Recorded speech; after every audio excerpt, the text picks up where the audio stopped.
जैसे हमने पार्ट 1 में डिस्कस किया था कि प्लेजिंग ऑफ स्टॉक्स होते क्या है, पर ये पूरे प्रोसेस के स्टेप्स क्या है, इसके टर्म्स एंड कंडीशंस क्या है।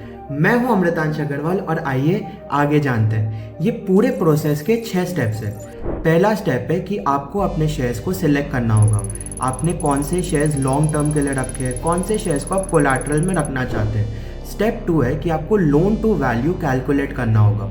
लार्ज कैप में इसकी वैल्यू 50 to 60% होती है, मिड कैप में 40 to 50%, स्मॉल कैप में 20 to 40% और ETF एंड म्यूचुअल फंड में 60 to 80% होती है। स्टेप 3 में OTP वेरिफिकेशन के थ्रू आपको ये प्लेजिंग को कंफर्म करना होगा और स्टेप 4 में फंड्स आपके अकाउंट में आ जाते हैं।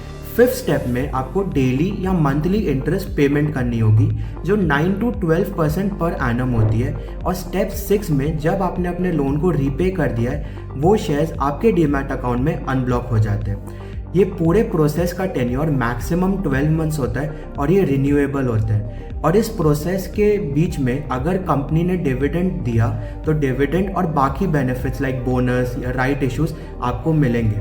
और मज़े की बात तो ये है कि ये सेबी अप्रूव्ड है और अगर आपको फंडिंग 50,000 रुपये की मिली और उसमें से आपने सिर्फ 40,000 यूज़ किए तो आपको सिर्फ 40,000 पे ही इंटरेस्ट देने पड़ेंगे। मतलब आपने जितने फंड्स यूज़ किए हैं सिर्फ उसी पे इंटरेस्ट देना पड़ेगा। ये है ट्रिक्स ऑफ फाइनेंशियल स्मार्टनेस। ऐसे ही और फाइनेंशियल ट्रिक्स के लिए फॉलो कीजिए ग्रो विद अमृत को।